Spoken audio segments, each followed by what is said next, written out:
Makahulugan ang sagot ni Vice President Sara Duterte nang tanungin siya kung buo pa ba ang unit team. Ang unit team ay tandem namin nung pagtakbo namin as President and Vice President nung nakaraang eleksyon. Yun ang unit team. Ngayon, kaming dalawa ay na-elect na as President and Vice President at pareho kaming nagtatrabaho para sa ating bansa.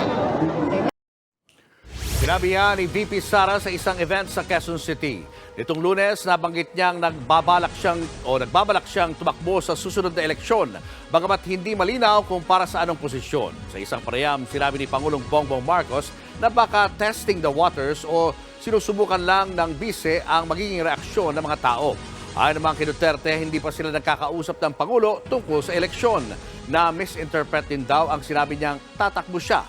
Bukod dyan, nauna nang giniit ni VP Sara na handa siya sa anumang investigasyon ng International Criminal Court o ICC sakaling idawit ang kanyang pangalan sa drug war ng nagdaang administrasyon. Pero sa ngayon, wala raw siyang natatanggap na dokumento mula sa ICC. Mga kapatid, Julius Babaw po. Iba na ang may alam at may pakialam sa panahon ngayon. Para sa frontline ng mga balita, mag-follow at mag-subscribe sa social media pages ng News 5.